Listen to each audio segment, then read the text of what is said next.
Le chamboulement de la magistrature, l'importance du parquet financier dans la reddition des comptes, comment passer de l'école française à l'école publique au Sénégal, quels peuvent être les enjeux d'une telle réforme, le voyage annoncé du Premier ministre Ousmane Sonko pour sa première sortie pour le Rwanda, quelle lecture en faire, le système rwandais inspirera-t-il le système sénégalais qui se cherche? Pour parler de toutes ces questions, l'Air du Temps reçoit ce dimanche 11 août 2024 Dr Saliou Mbaye, juriste, auteur d'une thèse sur la reddition des comptes et les politiques publiques au Sénégal, et Maître Pape Djibril Kanté, avocat sénégalo-capverdien, spécialiste en droit des affaires. L'Air du Temps de 10h à 11h sur la 90.3 avec Alassane Samba Diop.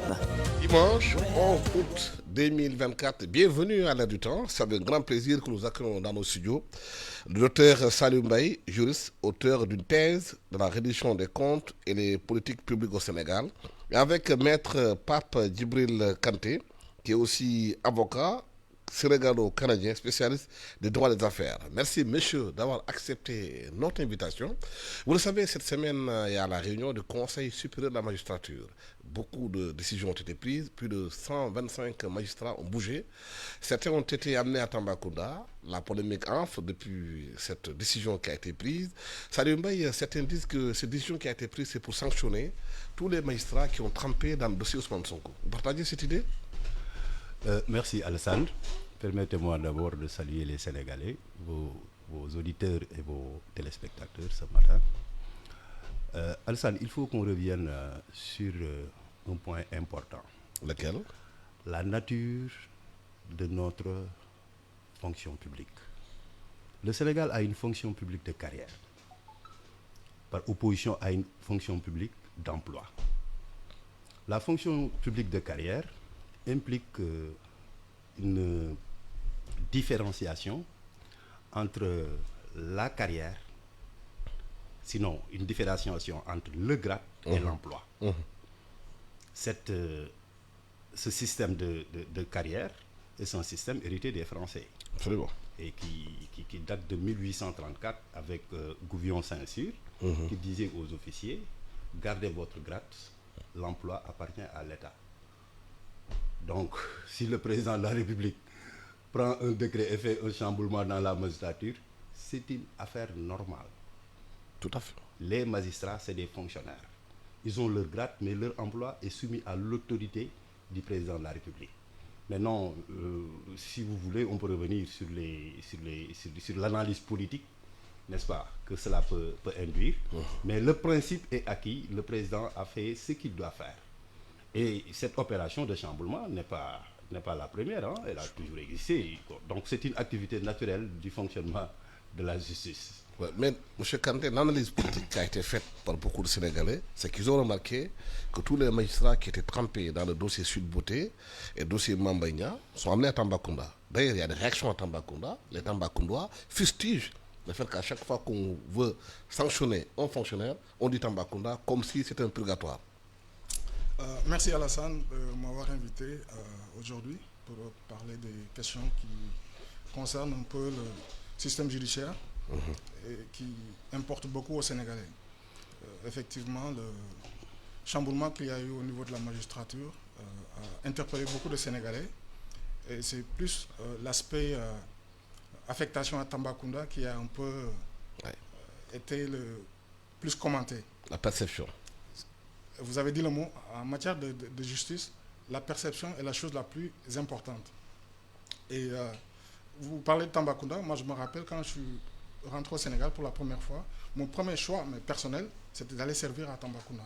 Effectivement, ce n'est pas la porte d'à côté. Effectivement, on n'a pas toutes les commodités à Tambacounda. C'était des périodes très difficiles. Mais on a remarqué depuis longtemps, à chaque fois qu'on veut sanctionner, c'est le cas de le dire, fonctionnaire, en tout cas un serviteur de l'État, on a tendance à l'amener dans des contrées très lointaines où... Tambacounda, Kédougou. C'est ça, où on ne justifie pas vraiment les nécessités de service qui ont poussé l'autorité à déplacer tel personne à ce poste-là. On a vu le cas du juge Téliko, à l'époque qu'on avait dénoncé. Oui. Et moi, en tout cas, personnellement, je ne peux pas dire, à l'époque, Téliko a été injustement déplacé vers cette zone, et aujourd'hui, applaudir des deux mains. Cela dit, c'est sûr que l'autorité a les pleines prérogatives pour un peu organiser sa carte judiciaire selon son programme ou selon son agenda. Mais on va revenir sur les personnalités qui ont été affectées à Tambacounda. Il s'agit des personnalités dans le système judiciaire qui ont été effectivement impliquées dans des dossiers très litigieux et qui ont un compte à rendre aujourd'hui au peuple sénégalais. Moi, je m'attendais plus à ce qu'ils soient extraits du banc, en tout cas confiés à l'administration centrale, et qu'on investigue sur la façon dont ils ont géré ces dossiers-là, plutôt que de les redéployer, mais ensemble, à Tambacounda, avec toute la perception négative que ça peut donner, et puis débarquer comme les 4 mousquetaires. Vous préconisiez qu'on ouvre une enquête pour savoir est-ce que la façon dont ils ont géré les dossiers ont été faits de façon orthodoxe ou pas, pour savoir ce qu'on doit faire d'eux, c'est ça? Mais clairement, la preuve, quand on a appris les derniers développements au niveau du Conseil supérieur de la magistrature, je pense que c'était les plus emblématiques. On a vu des réactions des gens qui exultaient parce qu'ils ont été, on attendait qu'ils soient extraits de leur siège, mais pas de faire un jeu de chaises musicales. On les enlève de Dakar pour aller les installer à Tambacounda. Qu'est-ce qui justifie sur le plan judiciaire, sur le plan des dossiers? Est-ce que le contentieux à Tamba, les affaires à Tamba ont une certaine importance qui justifie que des magistrats de cette trempe puissent aller continuer d'exécuter leur service? C'est problématique. Mais est-ce que justement cette façon de faire ne donne pas l'idée à beaucoup de Sénégalais que chaque régime qui vient, il vient avec ses juges, place ses juges selon ses prérogatives, comme Macky Sall a eu à le faire, comme Abdoulaye Wade a eu à le faire. Aujourd'hui, le pouvoir pacifien mis en place ses propres juges et décide ceux qui sont bons et ceux qui sont mauvais. Et d'ailleurs, avant la campagne, le Premier ministre l'avait déjà annoncé, en parlant de mauvais magistrats et de bons magistrats. Bon, moi je ne vais pas l'envisager comme ça. Moi je pense que... je pose des questions sur les faits. Sur les faits, oui. Moi je ne vais pas l'envisager comme ça. Parce que j'ai lu le PV. Le PV, c'est 17 pages. Hein. Les gens ne parlent que des magistrats qui sont affectés à Tamba. C'est le plus emblématique. Voilà, c'est ça. Parce que ces magistrats ont été impliqués dans la gestion des dossiers qui concernaient le Premier ministre. Cela veut dire qu'il y a des questionnements sur certains magistrats. C'est ça là aussi la vérité. Maintenant, ceux qui sont au pouvoir actuellement, ils ont un projet qu'ils doivent dérouler. Qu'on soit d'accord avec eux ou pas, ils ont un projet. Et je crois qu'ils sont conscients qu'ils doivent dérouler leur projet. Moi, ce qui m'intéresse dans cette affaire, c'est que j'ai vu des magistrats qui sont nommés et qui sont réputés par leur probité morale et leur intégrité. Quand je vois Ibrahima Ndoye, le retour d'Ibrahima Ndoye, Mahabari, bien sûr, il y a d'autres magistrats qui sont connus par leur probité morale. Absolument. Mais non, si ces gens-là voulaient bien reprendre la formule de Macky Sall, je crois qu'il est plus facile de laisser l'équipe en place et de leur faire ce qu'ils pensent être anormal à l'époque. Donc l'appréciation la plus objective que je peux faire, c'est que ces gens-là, parce que l'indépendance aussi, elle est personnelle, hein, l'indépendance des magistrats, elle est personnelle. Et le système judiciaire sénégal, il faut le dire. Mais vous ne répondez pas à ma question. Voilà. Pourquoi ce sont les magistrats seulement qui ont été trempés dans les dossiers de Ousmane Sonko qui sont affectés à Tambacounda?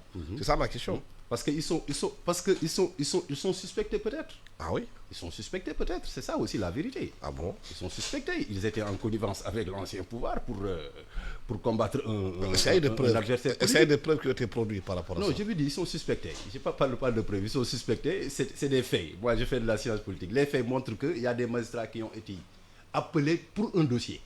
Un magistrat a été appelé uniquement pour juger un dossier. Parce qu'il y a des magistrats qui ont refusé à l'époque. Tout ça, c'est des faits quand même suspicieux. Donc je dis qu'aujourd'hui, moi je dépasse cet épisode et je dis que les magistrats qui sont promis aujourd'hui sont quand même réputés par leur probité morale. Et ça, c'est quand même intéressant.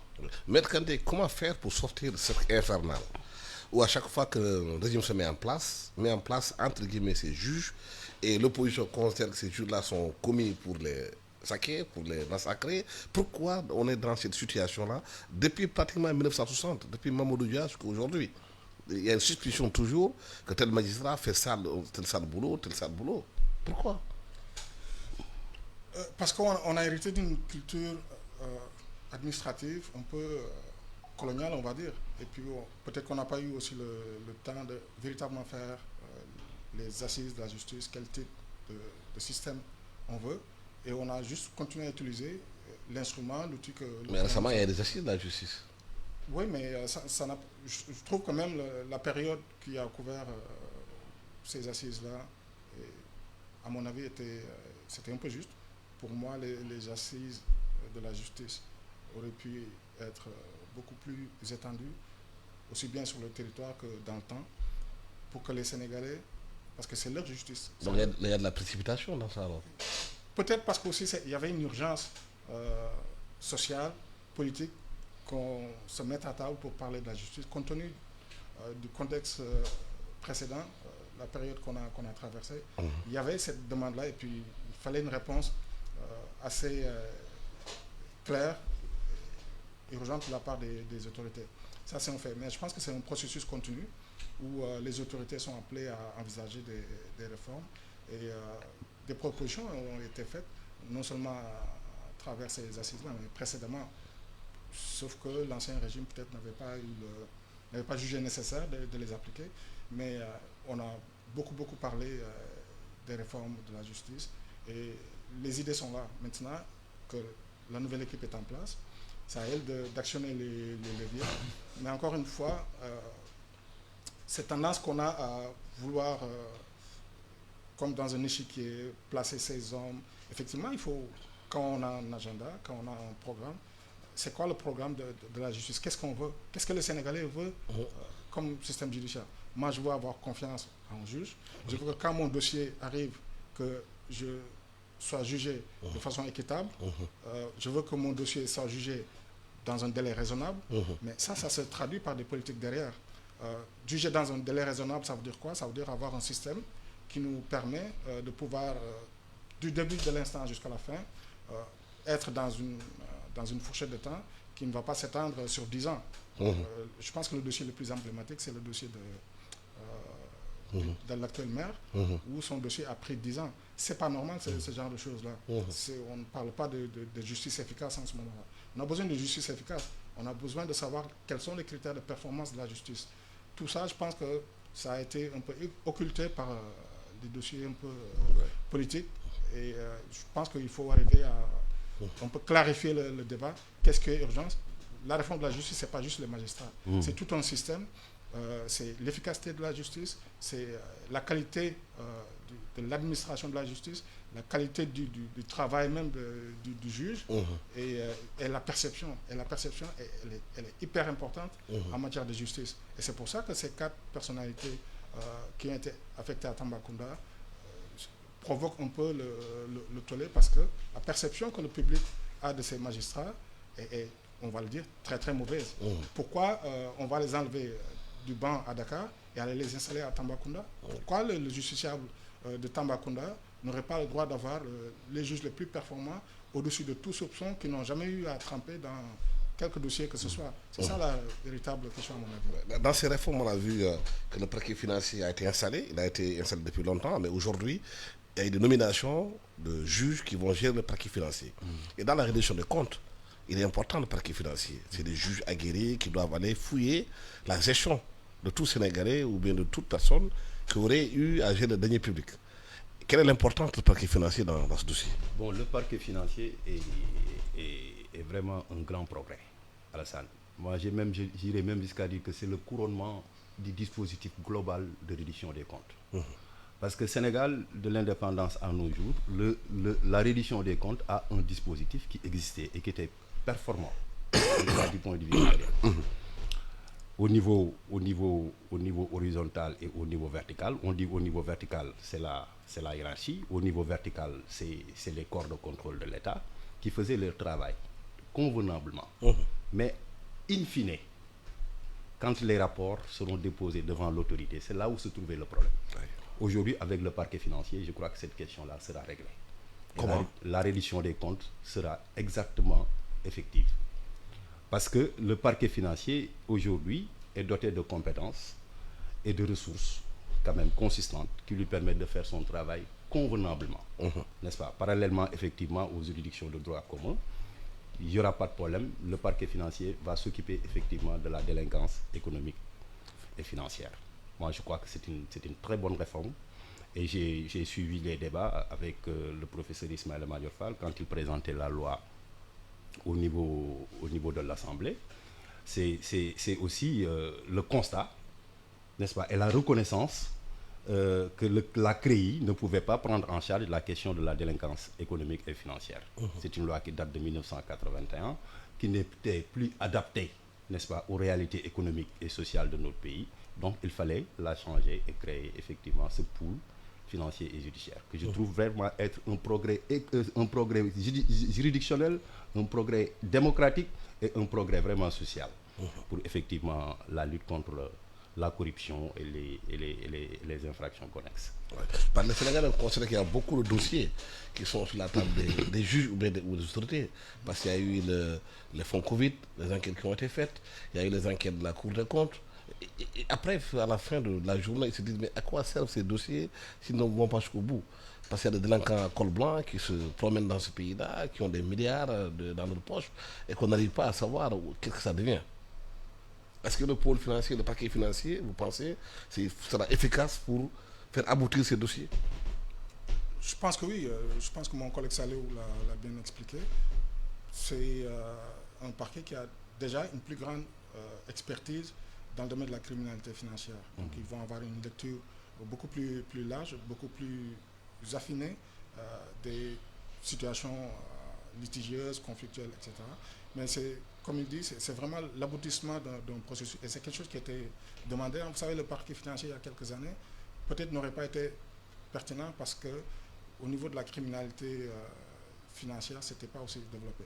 Aujourd'hui, on a quasiment une ingénierie de la fraude, des trafics, et c'est des gens, ça peut être des avocats, ça peut être des fiscalistes, ça peut être n'importe qui. Donc c'est des gens hyper talentueux, mais dans la criminalité. Et donc en face, il faut avoir des répondants de même talent, de même qualité, pour pouvoir appréhender toutes les activités criminelles qui sont les leurs. Donc si on a en face un parquet financier qui est capable d'aller appréhender les activités, savoir où se cache telle et telle chose, parce que derrière il y a une expertise, mais au service du milieu du crime, c'est tout bénéfice pour la collectivité. Maintenant, une fois que le parquet a fait son travail et qu'on transfère le dossier aux juridictions, il faut qu'ils fassent leur travail.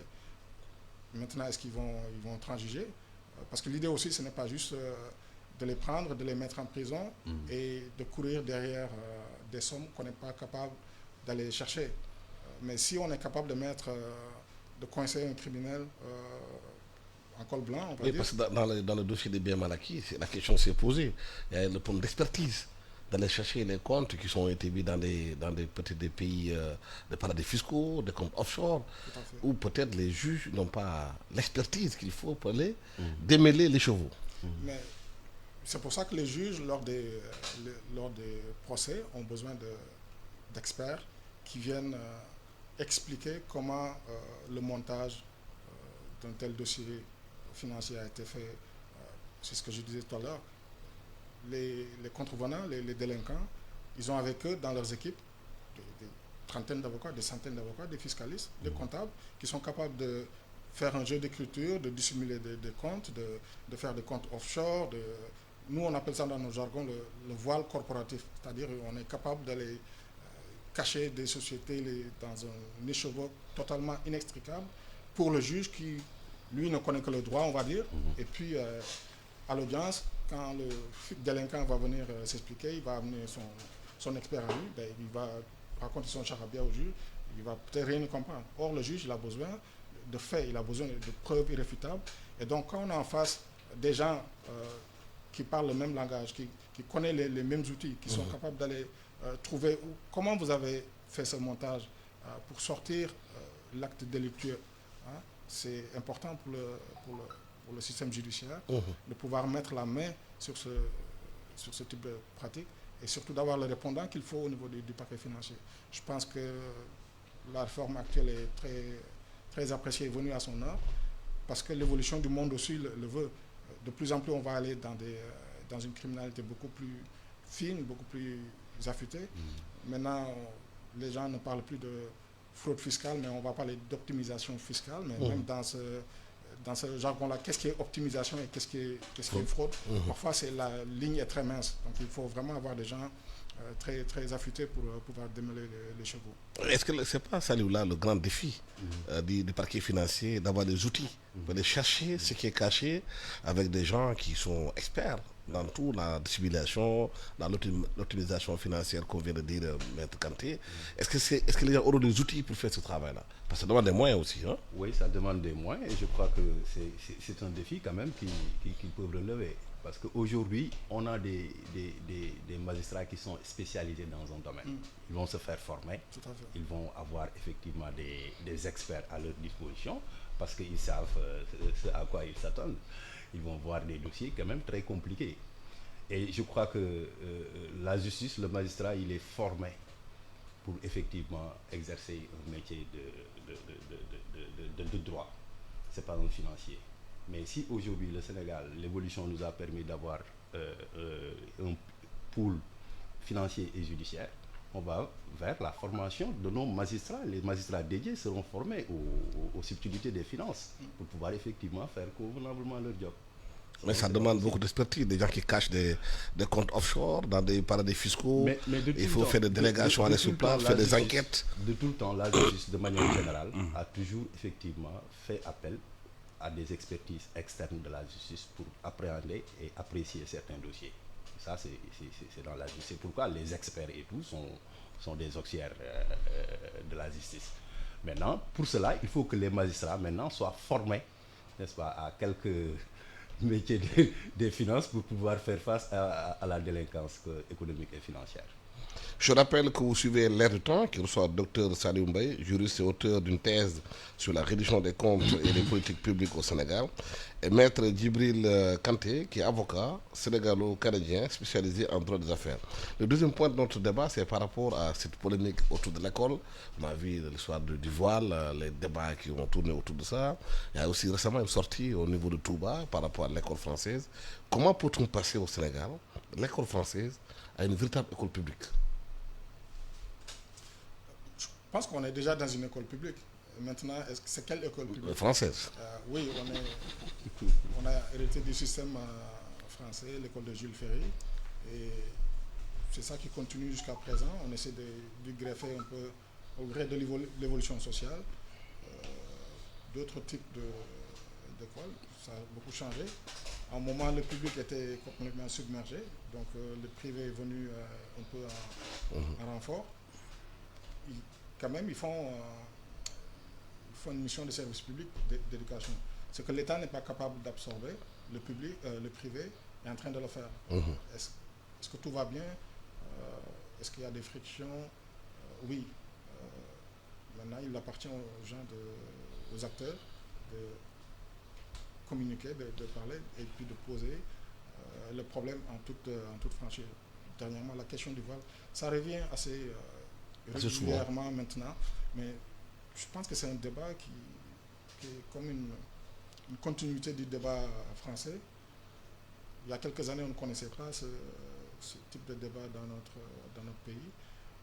On a toujours parlé du vivre ensemble, mais on a toujours vécu en bonne intelligence. Moi qui vous parle, j'ai toujours vécu dans un milieu religieux mixte. Vraiment, je pense que le débat français est venu quand même polluer un peu pas mal.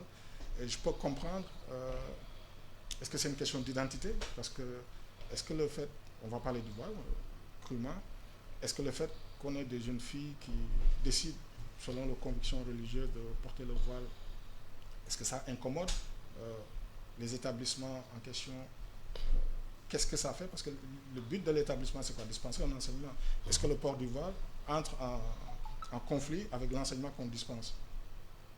Ou est-ce qu'on a conçu ces milieux pour qu'on ait une certaine uniformité. C'est des débats, il ne faut pas fuir le débat, il faut dire... Mais les écoles catholiques ont posé le règlement intérieur. Ok, ben on va revenir sur la question du règlement intérieur. Vous savez, les règlements intérieurs, c'est ce qu'on appelle les mesures d'ordre intérieur dans les catégories juridiques, entre guillemets, parce que ce n'était même pas une catégorie juridique. En général, ce genre de mesures, on les retrouve dans les écoles, dans les prisons et à l'armée. Et ce n'étaient pas des mesures qui étaient censées faire grief aux droits des individus. Et donc, à l'époque, quand il y avait quelqu'un qui contestait un règlement intérieur, donc une mesure d'ordre intérieur, les tribunaux disaient, nous on ne s'en occupe pas parce que c'est des mesures d'ordre intérieur, c'est pas, ça n'a pas encore la dignité juridique qui fait que moi, juge au Conseil d'État, je puisse regarder parce que ce n'est pas important, à mon niveau en tout cas. Et on est arrivé à un moment où, justement, ces mesures d'ordre intérieur commençaient à affecter des droits fondamentaux. Donc la jurisprudence a évolué pour dire, écoutez, vous pouvez organiser vos affaires jusqu'à un certain niveau, mais quand ça touche à un droit fondamental, là on va commencer à intervenir. Et c'est comme ça qu'on, de plus en plus, et même en France, le Conseil d'État a commencé à censurer certaines mesures qui étaient d'ordre intérieur, qui émanaient des règlements intérieurs. Donc dire que les règlements intérieurs sont comme une catégorie qu'on ne peut pas, comme on dirait, charbonnier mettre chez lui, en autant qu'on respecte une catégorie juridique bien supérieure que la Constitution. À partir du moment où le voile est rattaché à une pratique, un culte, une croyance sincère, ça, à mon avis, c'est difficile de dire ben, je vais t'enlever le voile parce qu'en ce moment-là, tu es en train de toucher à ma foi. Est-ce qu'on est ouvert à discuter honnêtement et de façon courageuse à ça? Je ne suis pas encore sûr que, puisqu'on parle des écoles privées catholiques, parce qu'il n'y a pas que des écoles privées, il n'y a pas que les catholiques dans l'école, dans le système privé, mais puisqu'il s'agit d'elles plutôt, je ne pense pas qu'elles ont une fois dit que le voile est un problème pour nous. En tout cas, il y a tout un discours qui n'est pas clair, en tout cas à mon avis jusqu'ici, pour dire qu'est-ce qu'on reproche vraiment au voile. On parle du vivre ensemble, mais est-ce que le vivre ensemble est incompatible avec le port du voile? À mon avis, non. Est-ce qu'on a besoin d'espace un peu différent de notre vivre ensemble global pour dire, bah, écoutez, dans cette poche-là, on ne va pas accepter le port du voile. C'est des choses à dire ouvertement, honnêtement et en discuter. À mon avis, on est encore dans le flou un peu artistique. Cette question qui pose comment passer de l'école française à l'école publique, et surtout, on a importé la plupart des règlements de l'école française. Non, mais ça, là n'est pas le problème, Alsan. Alsan, je crois que nous, les Sénégalais, nous avions hérité d'une école française, qu'on a donné une orientation. L'orientation qu'on a donnée à notre école est une orientation qui s'est décolonisée petit à petit. Maintenant, on peut regarder le fond et dire que c'est une école coloniale, comme on dit. Mais aujourd'hui, la question et l'enjeu n'est ni idéologique ni politique. L'enjeu est maintenant de changer complètement de paradigme et de faire une école du devenir et de l'avenir de nos enfants. C'est ça qui est important. Mais il y a un débat que les gens agitent autour de l'école qui est dépassé. Aujourd'hui, nous, le monde est ouvert. Il y a des enjeux au niveau mondial. On a nos enfants. Il faut qu'on les inscrive dans une logique de compétition au niveau international et ailleurs. Et qu'on pense aussi à la construction de notre nation et de notre développement. Justement, est-ce que dans cette compétition, on doit exclure les enfants qui sont nés à Touba? On dit aujourd'hui à Touba, on ne veut pas d'une école française. Oui, mais ça, c'est une option. C'est une option. Je crois qu'il y a des enfants qui sont nés à Touba et qui ont fréquenté les écoles publiques. Il y a même des fils de marabouts qui sont de grands ingénieurs, de grands intellectuels. S'il y a des habitants de Touba qui optent pour que leurs enfants ne sortent pas de Touba pour aller à l'école française, c'est une option. Et ils ont ce droit-là. Moi, je connais des marabouts que vous connaissez, qui sont des fils de grands dignitaires religieux, qui sont sortis de Touba et allaient faire les grandes universités européennes, et qui sont ici et qui parlent français, et qui sont des marabouts. Maintenant, s'il y a des gens qui ne veulent pas que leurs enfants aillent à l'école, mais ça c'est leur choix, on ne peut pas leur opposer ça. Mais quelles sont les réformes qu'il faut apporter justement sur ces questions bien précises? Je vais juste rebondir sur la question de l'option. Oui. Je pense qu'au niveau de l'école de l'enseignement primaire, il n'y a pas d'option. L'école est obligatoire. Oui. Donc, La loi est obligatoire. En tout cas, en France, à l'époque, il y avait une loi d'instruction civique. L'éducation nationale a comme obligation de dire aux Sénégalais, vous devez obligatoirement amener vos enfants à l'école. Maintenant, dans la région ou dans la ville de Touba, apparemment, les écoles publiques ne sont pas les bienvenues. Mais ça, c'est un débat. Est-ce que c'est une zone qui est extraite de la carte éducative? C'est un débat. Pourquoi les enfants... Je veux dire, à un moment, il faut quand même qu'on ose affronter le problème. Ce n'est pas de dire... Le parent a le choix de dire je n'amène pas mon enfant à l'école ou pas, ou je vais devoir l'envoyer hors de la ville. Est-ce qu'il y a un statut spécial qui est dérogatoire du droit commun, où l'école publique telle qu'on la connaît n'a pas droit de citer dans cette ville, et qu'on l'accepte, que ça fasse l'objet d'un débat national, parce que tout ça c'est encore nébuleux. Est-ce que dans la loi sur l'éducation nationale, il y a une partie qui dit dans telle zone, c'est des principes dérogatoires. En ce moment-là, on va être clairement édifié pour dire, OK, dans cette zone-là, la loi sur l'éducation nationale ne va pas s'appliquer. Et puis, on va trouver des mesures, en tout cas, d'autres moyens. Mais dire que les parents ont le choix d'amener ou pas, non, l'éducation nationale, c'est une politique nationale. Les parents ont le devoir d'amener leurs enfants à l'école jusqu'à un certain niveau. Après, ça devient libre. Je pense qu'on n'est pas obligé d'aller à l'université, mais l'éducation nationale, c'est quelque chose qui est dû à chaque enfant de la nation. Donc, il faut qu'on puisse affronter ces questions-là, qui peuvent être difficiles, je le conçois, qui peuvent ne pas plaire à tout le monde, parce qu'il y a d'autres enjeux qui rentrent en ligne de compte, mais il faut savoir les affronter, parce qu'on a une obligation par rapport aux enfants de la nation. Voilà, c'est ça. C'est une question. C'est une obligation que l'État fait avec le système de la massification. Aider les enfants à ne pas sortir de l'école jusqu'à un certain âge. Mais si on parle d'éducation, est-ce que le parent n'a pas le droit de choisir l'école qu'il veut mettre à ça? Mais si la loi dit que l'éducation est obligatoire, non, donc le parent ne peut pas se dérober cela d'amener son enfant à l'école. L'éducation obligatoire, ça veut dire que dans notre conception, l'éducation, c'est l'école française. Oui, c'est ce qui est dans la Constitution. C'est ce qui n'est pas exact. C'est ce qui n'est pas exact. L'éducation n'est pas forcément l'école française. À Touba, il y a des écoles qui ne sont pas des écoles françaises. Donc, si la préoccupation de l'État, c'est que les enfants soient éduqués, il y a des écoles à Touba, il y a des écoles. Mais est-ce qu'il ne faut pas clarifier la question de façon claire dans la tête des Sénégalais pour qu'ils comprennent c'est quoi les enjeux? Non, l'État n'a pas l'obligation de clarifier. L'État a l'obligation de prendre en charge l'école française et les autres formes d'école des enfants. Et il va le faire. Maintenant, chaque Sénégalais a le droit de choisir dans cette panoplie, n'est-ce pas, le chemin qu'il veut prendre. Moi, je veux que mes enfants apprennent l'arabe et fassent l'école arabe et n'apprennent pas le français. L'État doit pouvoir leur faciliter cela. Et c'est ça l'enjeu de la question. C'est pourquoi quand vous parlez, quand mon ami Djibril parle d'éducation obligatoire, j'ai dit de quelle éducation il s'agit.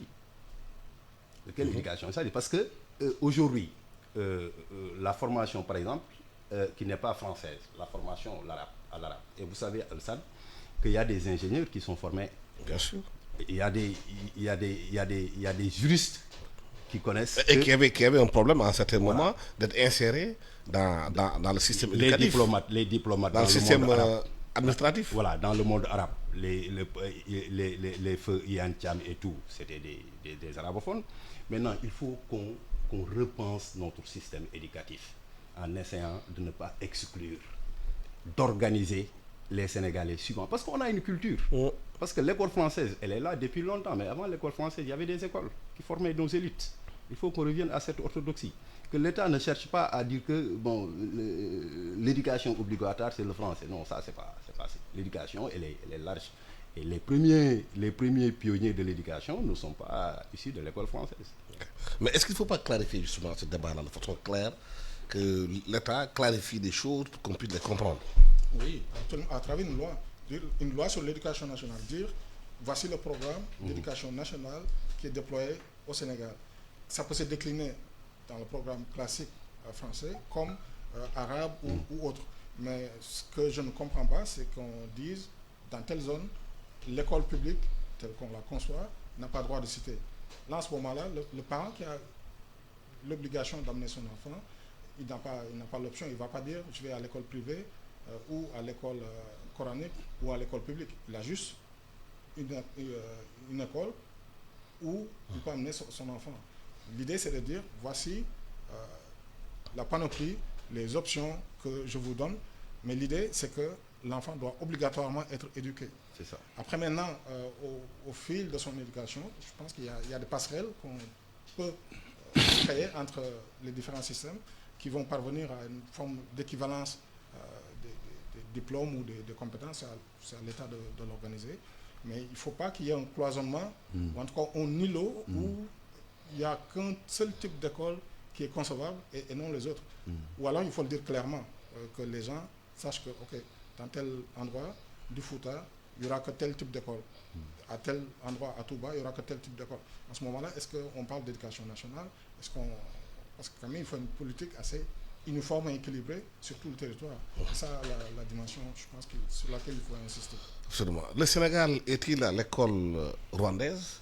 Le Premier ministre Ousmane Sonko est au Rwanda aujourd'hui pour assister à la cérémonie de prestation de serment du président Paul Kagame, qui a été réélu, qui est au pouvoir depuis bientôt 20 ans. Kagame, aujourd'hui, donc, est le premier président africain à visiter le Sénégal après l'installation du nouveau pouvoir.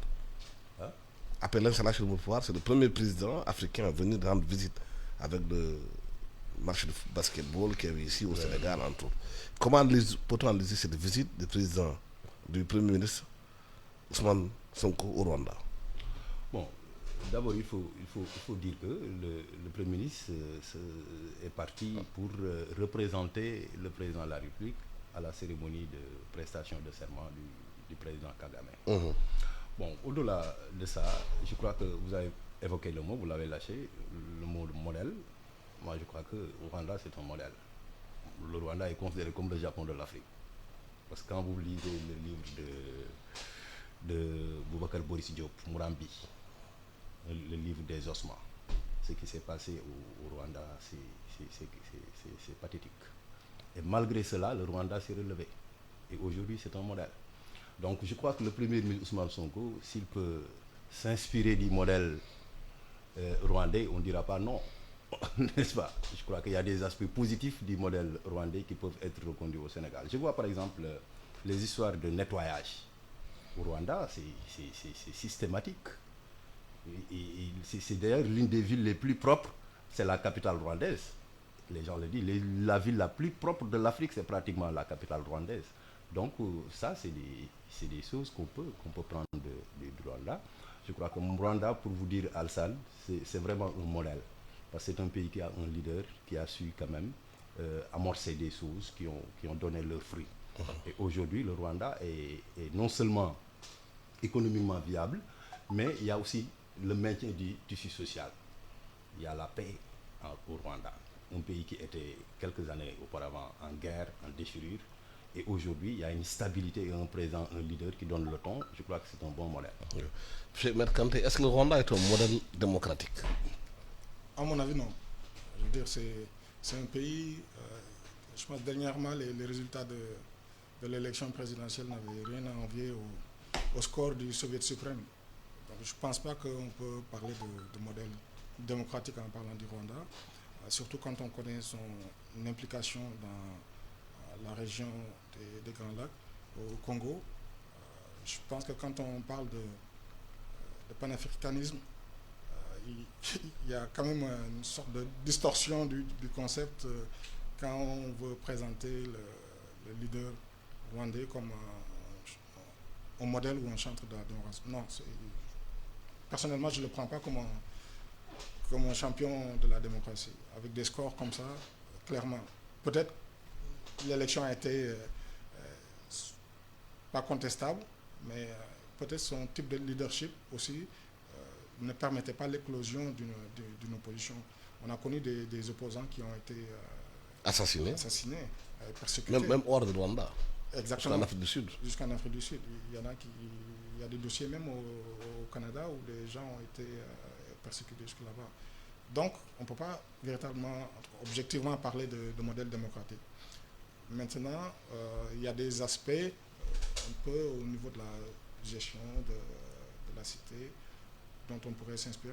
Je pense au niveau de l'agriculture, au niveau de la gestion de la ville. Il parlait tout à l'heure du nettoyage, ils appellent ça Umuganda, je pense. Et tous les mois, les gens viennent, ils s'occupent bien de la ville, du nettoient, etc. Ce que d'ailleurs j'ai remarqué que cette état au Sénégal n'a pas trop suivi, mais je pense qu'ils vont continuer crescendo à s'améliorer. Mais personnellement, ce n'est pas un modèle pour moi qu'il faut encourager. Aujourd'hui, on en est à des dernières politiques où les dirigeants sont censés faire leurs 2 mandats au maximum et partir. Il ne faut pas encourager des gens à durer au-delà du nécessaire. Kagame va faire bientôt 20 ans au pouvoir. C'est déjà trop. Bientôt. On ne peut pas encourager des gens qui prennent racine au pouvoir, des Biya au Cameroun, Faure, etc., dans d'autres pays. Je pense que la jeunesse africaine a plus besoin qu'elle soit encouragée, consciente à dire qu'il faut transmettre le témoin du pouvoir de façon régulière et de façon ordonnée, de façon pacifique, à tous les 10 ans maximum, on va dire. Mais encourager ce type de leadership, personnellement, je ne suis pas preneur. La question M23 s'est posée au Rwanda. Le Congo, je vois la RDC a toujours dénoncé l'occupation de son territoire par rebelles qui sont proches de Paul Kagame, le M23. Il y a aussi le fait que certains estiment que le Rwanda est protégé par des Occidentaux parce que le Rwanda accepte de prendre des migrants. Comme cette question avec l'Angleterre, on devait refouler des migrants au Rwanda. Non, pour Rwanda, quand je parlais de modèle tout à l'heure, je ne parlais pas de modèle démocratique. Le Rwanda ne peut pas être... Un pays, c'est un tout. Hein? Voilà, c'est ne pas être l'inspirateur du Sénégal. Un pays, c'est un tout. Non, écoutez. Un pays, c'est un tout, mais le Rwanda a réussi des choses. Hein. Kagame, il a réussi des choses. Même si par ailleurs, on lui reproche beaucoup de choses, il a réussi des choses dont nous avons besoin. Parce que nous, notre ressource principale, c'est notre démocratie. Mais on a des faiblesses sur notre système de développement économique. C'est ça notre problème. S'il a réussi certaines choses, il peut nous inspirer sur certains aspects. Mais le Sénégal, en Afrique, ne peut recevoir de leçons sur personne en matière de démocratie. Nous sommes les maîtres, entre guillemets. Mais est-ce que le problème fondamental du Sénégal, ce n'est pas plus profond que ça? C'est une question d'éducation qu'on doit poser fondamentalement. La question de la famille au Sénégal. Est-ce que les familles sénégalaises d'aujourd'hui sont capables de donner l'éducation qu'il faut pour avoir un modèle de citoyen? En tout cas, on a tout intérêt à repenser notre système d'éducation au niveau des familles, la cellule de base. Parce que la citoyenneté, c'est d'abord la famille. La citoyenneté, elle est déjà inculquée au niveau de la famille. En revanche, au Rwanda, c'est la coercition. Voilà. Hein, c'est si tu marches ou crèves. Oui, non, ça dit c'est d'abord la famille, après l'école va venir pour que le citoyen puisse effectivement avoir une posture vraiment parfaite et hardie. Il faut maintenant qu'au niveau de nos familles, qu'on commence d'abord à éduquer nos enfants à aimer ce pays, à avoir de la citoyenneté et à comprendre le civisme. Ça, c'est la responsabilité des parents, la cellule de base. Je crois que c'est très important. Et ça va nous permettre, une fois effectivement que les enfants iront à l'école, ils pourront maintenant capter l'éducation. Puis il faut que notre éducation soit axée. C'est là où je disais l'intérêt de notre culture. Ce n'est pas parce que l'école était, comme on disait, c'est une école néocoloniale. Non, ça n'existe pas. L'école néocoloniale n'existe plus. Parce qu'après, les programmes qui ont été concoctés par les Sénégalais. Mais il faut que notre culture puisse effectivement... Parce que la culture, c'est un raccourci de l'éducation. Ce que tu dis à un enfant dans sa culture, qu'il comprend très vite et qu'il peut faire, si tu lui dis dans une autre langue, il ne pourra pas, il va prendre du temps à comprendre. Donc il faut que dans l'éducation des enfants, qu'on pense effectivement à insérer nos cultures. Il y a des formules toutes faites en Wolof ou en Pulaar que les gens utilisent, que les enfants comprennent très vite. Alors que tu peux lire un livre entier pour comprendre cette idée. Alors qu'une petite formule en Alpulaar peut permettre à l'enfant de comprendre. C'est ça l'enjeu de l'éducation. Oui, la question de Rwanda, si on regarde bien, comme on a dit, le Sénégal aujourd'hui, le premier ministre est au Rwanda pour assister, comme on a dit, aux prestations de serment de Paul Kagame, qui est au pouvoir depuis bientôt 20 ans. Mais la question qui se pose, il est plus de 24 ans au pouvoir, Paul Kagame, on a l'impression, si on fait une analogie, le Rwanda c'est comme Israël en Afrique. On lui accepte tout, même le génocide. c'est drôle parce que c'est la même idée que j'avais tout à l'heure quand mon collègue il parlait tout à l'heure du Rwanda. C'est deux pays qui sont protégés par la communauté internationale qui peuvent faire tout ce qu'ils veulent. Oui, parce qu'il y a... Parce qu'il y a des intérêts énormes. Quand des pays comme Israël ou le Rwanda sortent de traumatismes immenses, comme ils l'ont connu, parfois la communauté internationale, entre guillemets, ont tendance à tolérer certaines choses plus que d'habitude. Et donc, ils ont tendance à fermer les yeux sur certaines dérives. Le cas emblématique, c'est Israël. Mais au Rwanda, c'est pareil parce qu'on a plus insisté sur l'aspect. Ah, mais vous voyez, ils ont économique. Le génocide. Voici ce à quoi ils sont parvenus. Mais est-ce qu'ils auraient pu y arriver en empruntant un autre chemin, beaucoup plus respectueux des droits humains, par exemple? Je pense que oui. Ils sont performants dans le domaine technologique, dans le domaine de l'agriculture, c'est vrai. Et ça me renvoie, c'est la même image un peu en Israël. Israël, ils sont très performants aussi en matière d'agriculture. Mais est-ce qu'on est obligé de passer par le même chemin au niveau de non-respect du droit international, des droits humains, etc.